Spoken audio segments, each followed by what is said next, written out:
नमस्कार दोस्तों, हमारे YouTube चैनल पर आप सभी का स्वागत है। जो लोग कहते हैं या जो लड़कियां कहती हैं कि लव जिहाद एग्जिस्ट नहीं करता, उनके लिए आज एक कहानी लेकर आई हूं और ये सत्य पर आधारित है। उस लड़की के साथ लव जिहाद जैसी गलत क्रिया हो चुकी है। उस लड़की को हर तरीके से मोहताज कर दिया गया है, उसका एक एक पैसा लूट लिया गया है। बस इतना है कि वो अपनी जान से हाथ नहीं धो बैठी, उसकी जान बच गई, बस इतना अवश्य है। परंतु उसके पास जितना पैसा था, उसके पास जितनी प्रॉपर्टी थी, वो सब उस लड़के ने हथिया ली। मैं जो आज कहानी बताने जा रही हूं, ये जो लड़का है जिसने लव जिहाद का एक लड़की को विक्टिम बनाया है, ये जो लड़का है, ये एक टाइम में भाजपा के साथ काम कर चुका है। लेकिन इसके गलत कामों के कारण, क्योंकि इसके पास कुछ ऐसी हरकतें इसकी थी पहले भी, चाहे वो लव जिहाद की थी या कुछ ऐसे नेगेटिव कार्य करता था, जिसके कारण भाजपा ने इनको अपनी पार्टी से निकाल दिया था। ऐसा नहीं कि पार्टी में बहुत अच्छे स्थान पर थे, परंतु कहीं ना कहीं छोटे मोटे कार्यकर्ता के रूप में छोटा मोटा काम करते थे, या फिर ये कहें कि पब्लिक को कहीं ना कहीं अट्रैक्शन करने का काम, कुछ भी काम छोटा मोटा ये करते थे। लेकिन जब से इनकी हरकतों को पता लगा था, उसके बाद से भाजपा ने इनको अपनी पार्टी से निकाल दिया था। लेकिन उसके बावजूद ये लड़का इंस्टाग्राम पर या स्नैपचैट पर या बहुत सारे सोशल मीडिया पर अपने आप को भाजपा का एक कार्यकर्ता बताता आ रहा था, और उसकी वजह से कई लड़कियों को इंप्रेस करने की कोशिश करता था, कई लड़कियों को लूटने की कोशिश करता था, उनके साथ लव जिहाद की हर तरीके की प्रैक्टिस करता था। इस व्यक्ति का नाम है आकिब मीर। इसका जो सोशल मीडिया हैंडल है, अगर आप देखेंगे तो इसमें साफ लिखा हुआ है कि कहीं ना कहीं भाजपा से कनेक्टेड है। इसने कई सारी ऐसी फोटो भी पोस्ट कर रखी हैं जिसमें भाजपा के बहुत सारे जो पदाधिकारी हैं उनके साथ इनकी फोटो शेयर की गई हैं। बहुत सारे फोटोज ऐसी हैं, परंतु इन्हें भाजपा से निकाल दिया गया था बहुत समय पहले ही। लेकिन उसके बावजूद इन्होंने ऐसी फोटोज को डिलीट नहीं किया, या फिर अपनी जो इनकी जो आइडेंटिटी है उसको इन्होंने डिलीट नहीं किया। अभी तक उसी आइडेंटिटी के साथ ये लोगों को बेवकूफ बनाते आ रहे थे। बहुत सारे ऐसे राइट विंगर्स हैं जो इनको फॉलो भी करते थे, यानी कि जो राष्ट्रवादी लोग हैं या फिर जो भाजपा के समर्थक हैं, बहुत सारे लोग इनको फॉलो भी करते थे। इनकी जो पोस्ट होती हैं उनको रीट्वीट भी करते थे। बहुत सारी लोग ऐसे थे जो इनकी फोटोज को अपनी पोस्ट पर चिपकाते भी थे, यानी कि इनकी फोटो लगाते थे।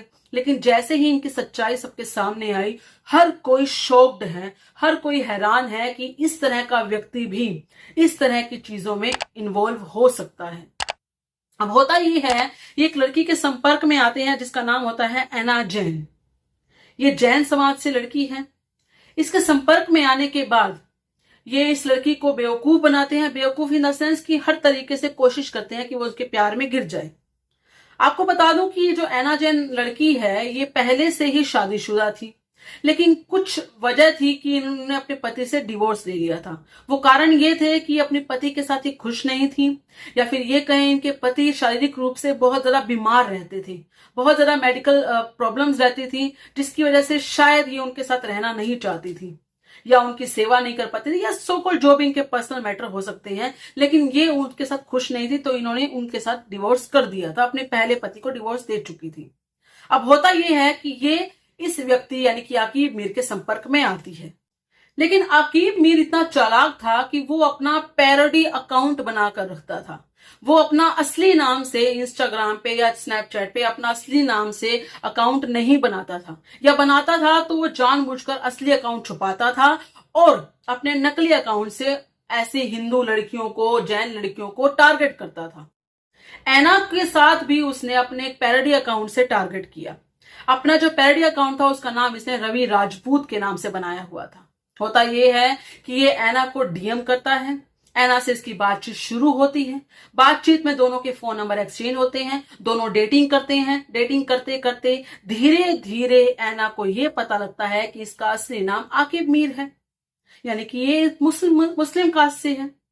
अब ऐना को गुस्सा आता है और वो इस पर भड़कती है। वो इससे पूछती है कि तुमने मुझे धोखा दिया है, तुम्हारे इसके पीछे वजह क्या है, जो भी है सो कॉल्ड इन दोनों के बीच में लड़ाई होती है। लेकिन आकिब यहां नहीं रुकता। उस लड़ाई के बावजूद ऐना इतनी, मैं क्या कहूं कि हिंदू लड़कियां शायद भोली होती हैं या बेवकूफ होती हैं, समझ नहीं आता कि इतने क्या प्यार में आप पागल हैं कि आपको समझ नहीं आ रहा कि सामने वाला आपसे पूरी तरीके से चालाकी कर रहा है। उसके बावजूद ऐना इसकी बातों में आ जाती है, और आने के बावजूद आकिब उससे हर तरीके से निकाह करने के लिए मना लेता है। ऐना मान जाती है, ऐना इससे निकाह करती है, इस्लामिक कल्चर के अनुसार अपने आप को ढाल लेती है। धीरे धीरे आकिब इस पर जोर चलाने लगता है कि इसे इस्लाम के अनुसार रहना होगा, घर में रहना होगा, घर के अंदर रहना होगा, बाहर की चीजों के बारे में सोचना नहीं होगा, इस्लाम की सारी रिचुअल्स को फॉलो करना होगा, हर तरीके से जैसे नमाज तरीके से पढ़ी जाती है, जो भी है वो सारी रिचुअल्स को फॉलो करना होगा। जिसके बारे में ये जब परेशान हो जाती हैं तो जो ऐना है वो इसके खिलाफ कार्रवाई करने की सोचती है। लेकिन इससे पहले ऐना का सारा प्रॉपर्टी, यानी कि जो भी वो अपने पति से अलग होने के बाद उसको मिली थी, वो चाहे ज्वेलरी होगी, वो चाहे प्रॉपर्टी के कुछ हिस्से होंगे, वो चाहे कैश होगा, वो सारा ये आकिब मीर नाम का ये व्यक्ति उससे हड़प लेता है। ज्वेलरी भी कोई छोटी मोटी ज्वेलरी नहीं, कम से कम 40 से 50 लाख के बीच की ज्वेलरी थी ऐना के पास। वो सारी ज्वेलरी ये हड़प लेता है और अपने नाम पर एक बड़ा सा बंगला भी करता है। ऐना को वहां रखता अवश्य है, लेकिन वो बंगला अपने नाम पर करवाता है। और जब ऐना को इन बातों के बारे में होश आता है, जब उसे लगता है कि मेरा सब कुछ खत्म हो चुका है, मेरी वो प्रॉपर्टीज भी जा चुकी हैं, मेरा ज्वेलरी जा चुका है, मेरा कैश जा चुका है और मेरे साथ इतना बड़ा धोखा हुआ है, और ये जो मीर नाम का व्यक्ति है ये अब उसे मारने लग जाता है, उसकी पिटाई करता है, रोज पिटाई करता है। लेकिन आखिरकार जब ऐना को लगता है कि अब मुझे लगता है कि मुझे इस पर कार्रवाई करनी चाहिए या पुलिस में जाना चाहिए, तो ऐना अपना एक मोबाइल छुपाती है और इसकी वीडियोस बनाती है। वीडियोस बनाने के बाद वो हर तरीके से एक सोशल मीडिया पर भी डालती है और कुछ संगठन के पास जाती है जहां पर वो इनके खिलाफ कार्रवाई कर सके, और पुलिस के पास भी जाती है। लेकिन तब तक ऐना हर तरीके से अपने आप को बर्बाद कर चुकी है। ऐसा इसलिए होता है क्योंकि आकिब मीर जो है वो ऐना को घर में रहने के लिए कहता है और हर तरीके से इस्लामिक रिचुअल फॉलो करने के लिए कहता है। वो ऐना को यह भी नहीं बताता कि उसका बाहर भी कुछ अफेयर्स चल रहे हैं। ऐना को ऐसा इसलिए एहसास होता है क्योंकि आकिब के फोन में ऐसी चीजें वो देख लेती है, स्नैपचैट पे ऐसी बहुत सी लड़कियों के साथ लिंक देखती है। ऐना को यह भी लगता है कि बाहर भी इसका मेरे अलावा भी कहीं अफेयर चल रहा है, यानी कि और भी लड़कियों को बेवकूफ बना रहा है। इसीलिए ये किसी और को टारगेट ना कर सके, या ये कहें किसी और के साथ भी ऐसा ना कर सके। शायद ऐना को अब एहसास होता है कि इसके खिलाफ कार्रवाई करनी चाहिए, और ऐना कदम उठाती है। कुछ हिंदू संगठनों के पास, या ये कहें जो ह्यूमन राइट्स वाले होते हैं, जो फीमेल ह्यूमन राइट्स वाले होते हैं, उनके पास जाती है और जाकर अपनी बात कहती है। वहां पर जाकर ये अपनी सारी बात बताती है, उन वीडियोस को भी दिखाती है जिसमें आकिब जो है वो ऐना को मारपीट कर रहा है, उसको मार रहा है, और उसके बाद उस तरीके से जो भी कार्रवाई होती है वो की जाती है। ऐना हो, श्रद्धा, अंकिता या प्रीति या फिर कोई नेहा, इन सब का जो हाल है वो एक ही होता है। बस इस वक्त ऐना जो है वो कहीं ना कहीं मरने से बच गई है।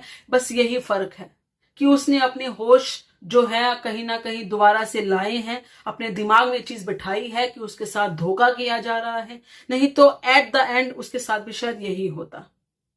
परंतु इन सब चीजों के बीच में एक बात समझना बड़ा आवश्यक है कि अगर आपको लगता है कि कोई लड़का, आप अगर अपनी अलग कास्ट से उसको पसंद करती हैं और वो आपका अब्दुल कहीं ना कहीं अलग होगा, इन जैसा नहीं होगा, तो आप बिल्कुल बिल्कुल बिल्कुल गलत हैं।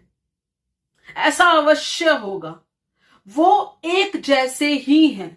उनका एट द एंड पॉइंट यही होता है कि पहले आपसे वो सारी चीजें हड़पते हैं, आपका एक एक पैसा, आपकी इज्जत तक आपको यूज करते हैं, हर चीज आपसे लूट लेते हैं।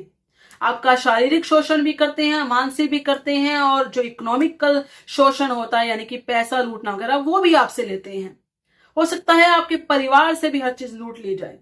उनका टारगेट यही है कि खुद के पास तो वो लूट कर हर चीज रखते हैं, लेकिन आपको हर तरीके से निहत्था कर देते हैं, हर तरीके से आपको कंगाल कर देते हैं। आपके पास कुछ नहीं बचता। और एट द एंड जब आप उनके साथ ज्यादा जिद करती हैं, ज्यादा बहसबाजी करती हैं, उनके हिसाब से नहीं चलती हैं, तो फिर वो आपके साथ वही करते हैं जो श्रद्धा के साथ हुआ, जो नेहा के साथ हुआ, या फिर किसी और लड़की के साथ हुआ। बहुत जरूरी है लव जिहाद के इस प्रपंच को समझना। लव जिहाद का ये प्रपंच है, ये आज से नहीं चल रहा। हम बोलते बोलते थक गए हैं, परंतु ऐसी घटनाएं, ऐसी कहानियां रोज हमारे सामने आती हैं। ऐसी घटनाएं हमारे आसपास हो रही हैं। ज्यादातर ये ब्राह्मणों की लड़कियां और जैन लड़कियां को टारगेट करते हैं, क्योंकि वो रिच भी होते हैं और क्योंकि वो सनातन धर्म को कहीं ना कहीं आगे लेकर जाने में सहायक होती हैं।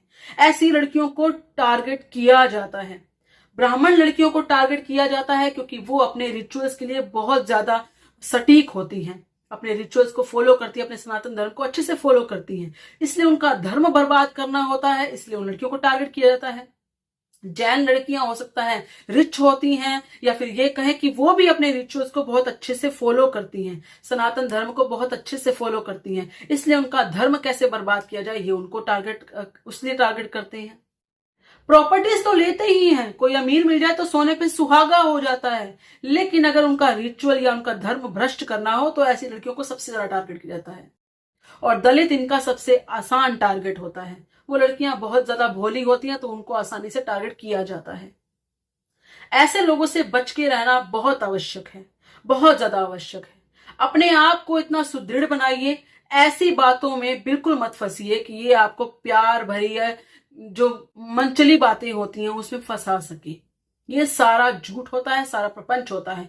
प्यार जैसी कोई चीज नहीं होती है, मैं पहले भी बता चुकी हूं, दोबारा बता रही हूं। इस लड़के ने इस ऐना को यह भी कहा कि मुझे तुमसे कोई प्यार व्यार नहीं था, मुझे तुमसे कोई लेना देना नहीं था, मुझे तो बस तुम्हारा पैसा चाहिए था। ये तो सब मैंने एक खेल रचाया ताकि मैं तुमसे सारा कुछ ले सकूं, और मैंने ले लिया। ये स्पष्ट शब्द इस लड़के ने इस लड़की को कहे हैं। सोच के देखिए क्या बीती होगी इस लड़की पर, जो इसको शायद प्यार समझ के इसको सब कुछ लुटाती रही। आप सब सावधान हो जाइए, ऐसे प्रपंचों में मत फंसिए। जितना हो सके अपने समाज को देखकर ही व्यवहार कीजिए, अपने समाज को देखकर ही प्यार जैसी चीजें कीजिए। पहला नंबर तो अपने परिवार, अपने जो समाज है उसके अनुसार शादी कीजिए, जितना हो सके अरेंज मैरिजेस कीजिए। इस तरह के प्रपंचों में मत फंसिए, लव शब्द जैसी कोई चीज नहीं होती। बाकी आप सबका जो भी कहना हो कृपया करके अपने विचार कमेंट में जरूर बताइएगा। जय श्री राम।